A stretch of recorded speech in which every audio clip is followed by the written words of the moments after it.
Bom, depois do governo do Castelo Branco, ficou claro que no ano de 1964 o Brasil sofreu um golpe militar. Não podemos dizer que foi uma revolução, até mesmo porque o conceito de revolução exige que haja aí uma alteração da ordem hierárquica social, que não aconteceu no Brasil. O que aconteceu foi uma alteração da ordem de poder, por vias inconstitucionais, que é o que caracteriza o golpe. E esse golpe de 64 instaurou nitidamente uma ditadura que está cada vez mais sem disfarces. E também, ao mesmo tempo que essa ditadura é instaurada, a gente consegue definir quais são os seus opositores, começando aqui pelos estudantes, bastante ativos, aí, principalmente a partir da UNE, União Nacional dos Estudantes, órgão bastante ativo naquele momento contra a ditadura militar, artistas. A gente tem aí muitos artistas contrários, aí, tanto na parte do teatro, na parte do cinema e principalmente na música. Destacam-se aí os músicos como Chico Buarque, Caetano Veloso, Geraldo Vandré, Gilberto Gil, que vão apresentar para o Brasil músicas de protesto, utilizando principalmente os grandes festivais da canção. Intelectuais e uma aliança política bastante interessante conhecida como Frente Ampla, que vai unir antigos inimigos políticos em prol agora de um projeto democrático. Nós estamos falando do Juscelino Kubitschek, do João Goulart, que já fizeram alianças em outros momentos, mas o Lacerda, que era um ferrenho opositor do governo do Juscelino Kubitschek e do governo do João Goulart. E esses políticos da Frente Ampla se unem em prol de um discurso democrático, ou seja, através da democracia, ou seja, eles não têm aí um projeto de governo unificado. Na verdade, o que eles têm é um discurso democrático, porque os três querem voltar, no caso do JK e o João Goulart, querem voltar para a presidência, e o Lacerda sempre sonhou com isso, ok?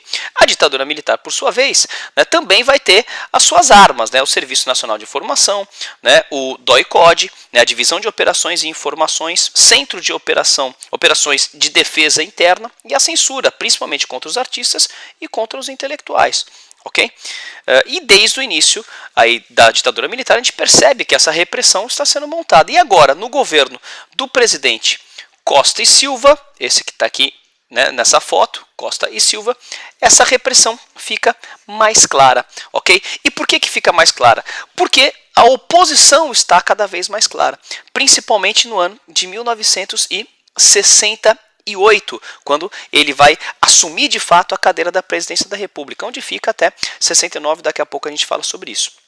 Pois bem, numa manifestação dos estudantes pela reabertura de um restaurante chamado Calabouço, onde os estudantes se juntavam para conversar, até mesmo para organizarem manifestações, numa manifestação pela reabertura do Calabouço, um estudante chamado Edson Luiz foi assassinado pela polícia.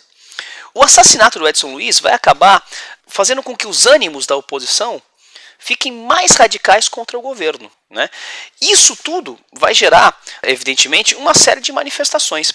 A mais importante das manifestações que vão acontecer aqui, junto com os estudantes, junto com o velório do Edson Luiz, o próprio velório chegou aí a juntar mais de 50 mil pessoas. Vai ser a passeata, a chamada passeata dos 100 mil. Ou seja, mais de 100 mil pessoas nas ruas contra o regime militar brasileiro. Ou seja, ficava cada vez mais claro que havia uma oposição e essa oposição também estava organizada. Também a gente nota aqui a organização do movimento de guerrilhas dentro do Brasil. Nós temos aqui muitas guerrilhas organizadas, guerrilhas rurais, como a guerrilha do Araguaia, guerrilhas urbanas, como o Movimento Revolucionário 8 de Outubro, como as guerrilhas organizadas pelo Lamarca, pelo Marighella, que também eram contrários ao regime militar.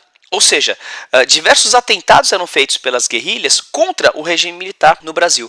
E como resolver essa situação por parte do governo? Em dezembro de 1968, o governo decretou o Ato Institucional número 5, o mais violento de todos os atos institucionais, que tinha por principal objetivo, por principal meta aí, conter essa oposição que já estava cada vez mais organizada contra o regime militar, o Ato Institucional número 5. Okay? O que dizia o AI-5? Quais são as determinações? Primeiro, cassação de mandatos. Todos os atos institucionais estabeleceram isso, mas o ato institucional número 5 foi mais pragmático nesse sentido.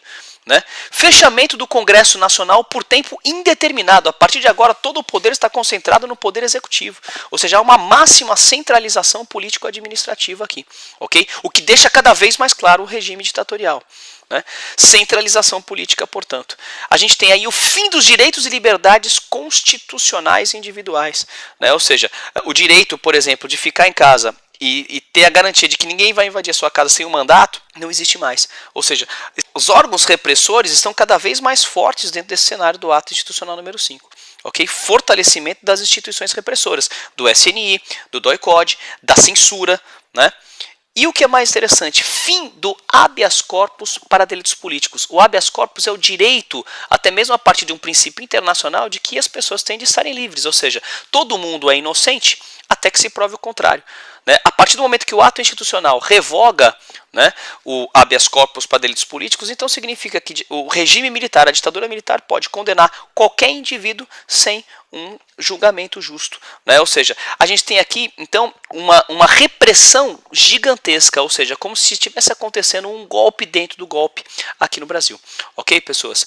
A gente tem aqui um cartaz, por exemplo, né, divulgado pelo governo, dos terroristas procurados. Né? Esses terroristas, no caso, é uma interpretação do governo e eram os opositores ao regime. Né? Muitos deles, né, vão ser torturados, vão ser exilados e muitos deles vão morrer, inclusive, na prisão, vão morrer na tortura. Ou seja, a ditadura está agora escancarada no cotidiano político, social, cultural do Brasil.